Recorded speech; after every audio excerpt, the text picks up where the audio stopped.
This is the planet we all live on. Near the edge of the European and Asian continents is the nation of Bulgaria. It borders Romania, Turkey, Greece, North Macedonia, and Serbia. The Republic of Bulgaria is populated by approximately 7 million people, with more than 1 million of them living in its capital, Sofia. The Balkan mountain range that bisects the country shares its name with the wider Balkan Peninsula and region. Dominating Bulgaria's northern border is the lengthy and girthy Danube River, which has played an important role in the region's defense, trade, and agriculture. A temperate climate and ample amounts of fresh water benefited many cultures living there far back into the region's prehistory. The Hamangia and Varna were early notable material cultures that thrived there. The artifacts they produced demonstrate a superior level of metallurgical and sculpting skill for the time. Various early cultures rose, fell, and evolved in the region. Most we currently know very little about. The descendants of these early indigenous cultures combined with newcomers, predominantly from the north, to form the Thracian people somewhere around the latter half of the 2nd millennium BC. By the time the ancient Greeks wrote about them, Thracian-speaking people were long established over a wide area between the Aegean and Black Seas. The Thracians were a tribal, fiercely independent, and warlike people. While internally divided, the multitude of Thracian tribes would occasionally unite when faced with a greater external threat. They were not renowned as great city builders, and their neighbors considered them barbarians. However, all held them in high regard for their fighting skills, and they were highly prized as mercenaries. To defend their homeland, they built a dense network of hill forts and fortified towns that made their land difficult to dominate by foreigners, or themselves. In the early 5th century BC, Thrace lost its independence to the massive Persian Empire for a few decades. After a disastrous campaign in Greece, the Persian Empire ultimately decided to abandon its ambitions in Europe. In the aftermath of the Persian withdrawal, the Thracian tribe managed to fill the power vacuum in the region. They consolidated their control over many of the other Thracian tribes and petty kingdoms to form the first large state we know of in the Balkan mountain region. The Thracian kingdom enjoyed half a century of unity, growth, and prosperity, before devolving into civil war, intertribal rivalries, and ultimately, after a short resurgence, competing monarchies. Philip, the king of Thrace's longtime rival, Macedon, took advantage of the situation and subdued Thrace. His son Alexander employed a great number of Thracians in his army that conquered the massive Persian Empire, which was quite the great accomplishment. Then, Alexander died from too much winning. In the succeeding period of chaos that followed his death, many of his successor states employed Thracian mercenaries to great effect. In Thrace, various puppet states were controlled by Alexander's successors, with the exception of the Getic kingdom, which asserted its independence. During the 3rd century, Celts from the north ravaged Thrace. They set up shop there and extorted money from the Thracian tribes, before being kicked out eventually. After the Thracians reasserted their independence, they enjoyed a brief respite. Then, in the early 2nd century, the Romans showed up. By 168 BC, they had conquered Macedon and subdued Thrace, making it a vassal and then client kingdom. After rebellion and unrest swept through the kingdom, Rome fully annexed the territory in 46 AD. Under Roman rule, the Thracians retained their warlike character. Many thousands joined the Roman auxilia. Those that survived a 25-year term of service became Roman citizens, which greatly sped up the Romanization of the province. Traditional Thracian culture was still practiced in remote mountain areas for several centuries. Over time, there were many prominent Roman generals and even emperors who were of Thracian descent. Most of the Thracians' cousins north of the Danube, the Getae and the Dacians, also fell under Roman rule after multiple brutal wars. The following period of stability and prosperity came to an end in the 3rd century, when the region became overrun with Gothic tribes, who were being pushed south by the invading Huns from the east. The Roman army abandoned Dacia, and the lands south of the Danube were subjected to raids of ever-increasing frequency. After the Gothic incursions, the Romans came into direct conflict with the Huns, who repeatedly ravaged the borderlands of the empire, especially during the 19-year reign of Attila the Hun. After his death, the Hunnic Empire collapsed, The Huns were followed by other migrating peoples, notably the Gepids, Alans, and Avars, who also raided Roman territory. As you might imagine, all this raiding left much of the region depopulated. During these chaotic times, Slavic tribes were dislodged from their original homelands, somewhere to the north. Exactly where that was is a matter of intense scholarly debate. Many tribes moved far to the south. These people have been collectively called the South Slavs. They amalgamated with the surviving Romanized Illyrians and Thracians. The Avars, who were initially hired by the Eastern Romans to subdue the other barbarian tribes north of their border, were so successful that they turned on the Romans and began extorting money from them. And when they didn't pay, the Avars paid themselves by raiding Roman territory. Meanwhile, the Eastern Romans were preoccupied with wars with the Sassanid Persian Empire, while their northern border eroded. The Romans were not the only ones with more on their plate than they could handle. The Avars' easternmost vassal, the Turkic-speaking Bulgars, rebelled and quickly established a powerful khanate, Old Great Bulgaria. Old Great Bulgaria never got to grow very old, and did not last a great deal of time. The old Khan that established the realm gave his 5 sons the good advice of sticking together after he died, so they would be stronger when faced with enemies. And like with many sons, that good advice went into one ear and out the other. When another Turkic tribe, the Khazars, moved to subjugate their territory, the 4 younger brothers didn't stick around long and took off in different directions. One brother and his people went far to the north and established a kingdom on the Volga River that would last for more than 500 years until it was destroyed by the Mongols in the 13th century. Another brother ended up all the way in Italy and enlisted his tribe's services to the Germanic Lombards, who had previously set up shop there. In a little more than a century, the smaller tribe assimilated into the local population. Yet another brother settled among the Avars, rebelled, freed some slaves, and settled south. There he established a short-lived Roman vassal state that disappears from the pages of history not long after. The final brother in his tribe migrated along the Black Sea coast. There, the Bulgars encountered a union of 7 Slavic tribes that had banded together in mutual defense against the Bulgars' old enemy, the Avars, as well as the Roman Empire. The Bulgars and the Slavs got along famously. Not long after they met, they soundly defeated a larger Roman army. The next year, peace on favorable terms was negotiated with the Romans, and a new Bulgarian state was established. In contrast to many other highly mobile nomadic peoples that had come and gone in the region, the Bulgars demonstrated an almost immediate desire to entrench themselves and defend their new homeland. Together with their Slavic allies, they built multiple layers of defensive works. Initially, these were very simple, crude trenches and earthenworks, but would become increasingly elaborate over time, making the territory a giant fortress. After Bulgaria's first Khan, Asparuch, died, his son Tervel succeeded him. It was during his reign that the fugitive deposed Roman Emperor, Justinian II, showed up in the Bulgars' land. He promised the Bulgars just about everything and anything in exchange for their support in restoring his throne in Constantinople. Tervel and 15,000 of his horsemen rode to Constantinople. There, Justinian II was restored to his throne after encountering mild resistance. In exchange for his aid, Tervel received a big old pile of money and many titles, including Caesar, which was the first time a Roman emperor would bestow that title on a foreigner. Justinian's gratitude did not last very long. 3 years later, he invaded Bulgaria, probably wanting some of his money back, and was soundly beaten. Tervel raided Roman lands for a couple of years, until a peace treaty was negotiated with the new emperor. The Romans agreed to give Tervel gold each year, in exchange for peace and friendship. As promised, the Romans sent gold. 1 year later, the Romans contacted the Bulgarians, saying something to the effect of, "So, hey, new best and possibly only friend in the whole world, there's a huge army coming to invade us, can you help?" Both Arab and Roman sources state that the army was well over 100,000 men strong. After the Romans successfully disrupted the Arab supply lines and an unusually severe winter, hunger and disease ravaged the besieging force. Then, the Bulgars were able to decisively defeat the much larger Arab army and break the siege.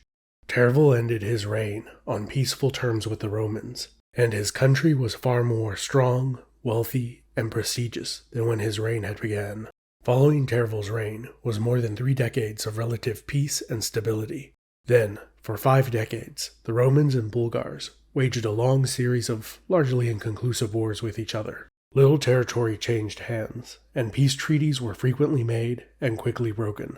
In 803 AD, Khan Krum came to the throne. He took a break from fighting with the Romans and turned north to face the Bulgars' old adversary, the Avars. Within 2 years, the Avar Khanate was essentially destroyed. Then, Krum turned south into Roman territory. The Roman Emperor Nikephoros counterattacked, defeated Krum's army, and sacked the Bulgarian capital. Krum was able to exact his revenge a short while later. He bolstered the remnants of his army by arming every peasant he could find. Then, Krum ambushed the Roman army as it returned home. The Romans were defeated and the emperor slain, and Krum ordered that the emperor's skull be made into a cup as a trophy. Krum then successfully campaigned against the Romans for 3 years, and started gathering a large army and siege equipment for a planned siege on Constantinople. Then, he died unexpectedly, and the Bulgars made peace with the Romans, which uncharacteristically lasted for more than 20 years, and then they started fighting again. During the reign of Persian, Bulgar territory was greatly expanded to the southwest. Expansion to the west was stopped by Serbian tribes that united to defeat the Bulgars. By the middle of the 9th century, the north of the empire came under pressure from the Magyars. When Boris came to the throne, he inherited an empire that was overextended and surrounded by enemies. Internally, the empire was divided as well. The pagan Bulgar ruling class was increasingly at odds with a majority Slavic population that was slowly but steadily converting to Christianity. The Bulgars viewed this as a threat because they believed that Christians would potentially have secret loyalties, either to the Eastern Romans or the Pope in Rome. Early in his reign, Boris defeated foreign invasions, weathered a series of plagues and natural disasters, and then converted to Christianity. When Boris outlawed paganism and compelled the Bulgar nobles to get baptized, many broke out in open revolt, which was quickly crushed. Boris established an independent Bulgarian Orthodox Church. Latin or Greek would not be used, but the Slavic tongue the largest group of his subjects spoke. Boris was determined to unite his land with one official church, one language, and one people under one monarch. To facilitate this, he needed one written script. 2 brothers, Methodius and Cyril, who were missionaries in the empire, devised a written script for the Slavic language, now called Cyrillic, after Cyril. The Bulgarian Empire opened schools where thousands learned the new written script. Not long after, missionaries would spread the Cyrillic alphabet far beyond the empire's borders among other Slavic-speaking peoples. Today, Cyrillic is used from Vladivostok to the shores of the Mediterranean. When Boris accomplished all he set out to do, he retired, wishing to spend the rest of his days peacefully in a monastery. Though he overlooked one minor detail, his son, who thought it was a swell idea to bring paganism back. Boris begrudgingly left his monastery, rallied an army to his cause, and defeated his son. Boris couldn't bring himself to kill his son, so he had his eyes gouged out. Boris then appointed his son Simeon, who was studying to be a cleric in the church, as his heir, and retired again to the monastery, only to come out of retirement again 2 years later, to help his son fight off a joint Byzantine-Magyar alliance against the empire. Then, he retired for a third and final time, and died 2 years later. Simeon waged further successful campaigns against the Byzantines. Despite his reign's initial rough start, the remainder of Simeon's rule was a golden age of culture, literature, and architecture, which was partially funded by the Romans, who paid the Bulgarians an annual tribute. After Simeon's reign, the empire began a slow decline. The Serbs successfully revolted, the Magyars and the Rus raided from the north, and the Romans stopped paying tribute. During the reign of Samuel, the empire had a resurgence, and then everything fell apart. The Roman emperor, Basil the Bulgar Slayer. To oversummarize, he slayed some Bulgars, and he slayed them until there was no Bulgaria left. For more than a century, the Romans ruled the land south of the Danube River again. Initially, the Romans were surprisingly tolerant of their old enemy. Pre-existing laws, tax system, and minor nobility were kept in place. Then, over the decades, the region was increasingly taxed more and more heavily, and Roman rule gradually became more direct. This led to a long series of failed revolts, until one succeeded. 2 of the revolt's ringleaders were wealthy but common herdsmen. They became co-emperors of the resurrected Bulgarian state. One of their younger brothers succeeded both as emperor. His name was Kaloyan the Roman Slayer.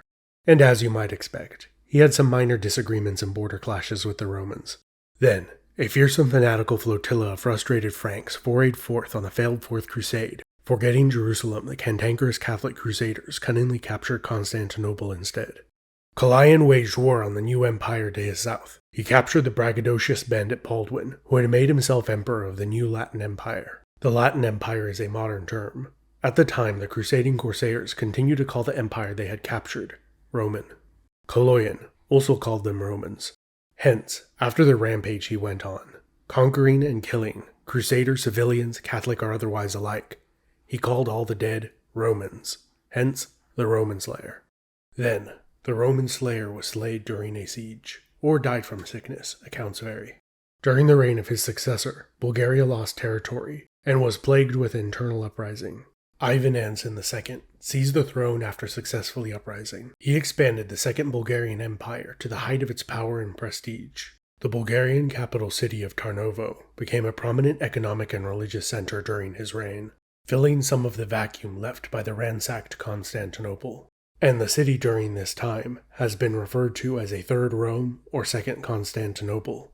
The year after Ivan's death, his golden age also came to an end. The Mongol horde came to town and ransacked the place, and exacted a yearly tribute afterwards. The Mongols also involved themselves in influencing Bulgarian politics. To make matters worse, there were invasions from Serbians, Hungarians, and a revived Roman Empire, motivated to recover its lost territory, after it had kicked the Crusaders out. At the beginning of the 14th century, Mongol influence was crushed, and things began to look like they were on a way to a full recovery. Then, the Serbs killed the Bulgarian Tsar in battle. The Black Death swept through the country, religious strife ensued, and by the later 14th century, there were 3 rival Tsars in Bulgaria.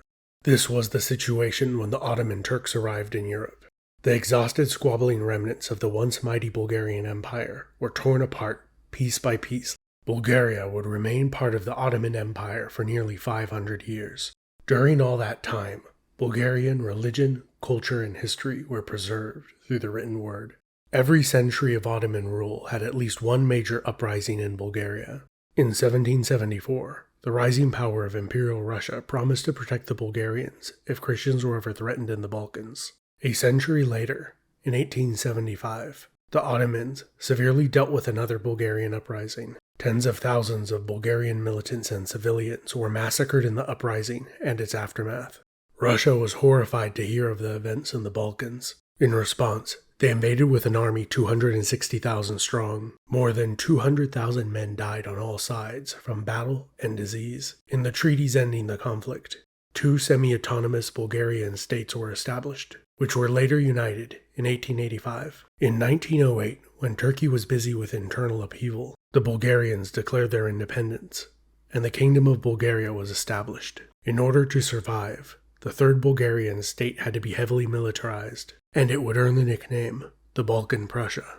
A couple years later, when the Ottomans had their own internal business more or less straightened out, they went to war against a united Balkan front of 4 countries. The Ottomans lost. Bulgaria achieved large territorial gains, but those gains were not quite enough for Bulgaria's aggressive Tsar Ferdinand. So, he waged war on a couple of his former allies to get a little more land. In response, everybody, including the Ottomans, ganged up on Bulgaria. Consequently, the short bloody war was over in 5 weeks, with Bulgaria losing a great deal of territory and men. During the Great War to end all wars, the Kingdom of Bulgaria allied with Germany. This was primarily motivated to expand its territory it had lost in the Balkan Wars, and get some extra land too. Many Bulgarian soldiers were upset that they were allied with the Ottomans, against a fellow Slavic Orthodox Christian country that had previously helped them in their time of need. After revolution broke out in Russia, many Bulgarian soldiers were inspired to remove their own Tsar and mutinied. In response, Bulgaria ended its involvement in the war. The Tsar abdicated, his son took over, and minor reforms were made. Following the war, Bulgaria was forced to cede territory and pay reparations. In the sequel to that conflict, Bulgaria allied with Germany again, and that didn't turn out well again. In September 1944, a coup d'etat brought in a pro-Soviet government days after the Red Army crossed their border. Bulgaria then promptly switched sides and declared war on Germany. In 1946, the monarchy was disestablished, and the People's Republic of Bulgaria was formed. Forced labor camps, as well as ethnic and religious repression, were commonplace, especially during the early years of the new regime. During the 35 years Todor Zhivkov was the de facto leader of Bulgaria, he oversaw a long, relatively stable period of economic growth, and the gradual liberalization of the authoritarian country, where dissent was severely dealt with. He resigned in 1989 after widespread mass protests. Following his resignation, the Communist Party quickly collapsed within a month. The following year, the Bulgarian Republic was established. Fun fact, after the fall of communism, Bulgaria's last king, Simeon, became its prime minister 60 years after he was dethroned. If you are from Bulgaria, I would be interested to know what you think of Zhivkov. Was he a good guy, bad guy, or somewhere in between? Also, if you are from there or have visited, what is your favorite thing to eat or drink in Bulgaria? What is your favorite place to visit? Let me know in the comments below. I'd love to hear what you have to say. This has been Epimetheus. A big thanks to my patrons who help make videos like this possible.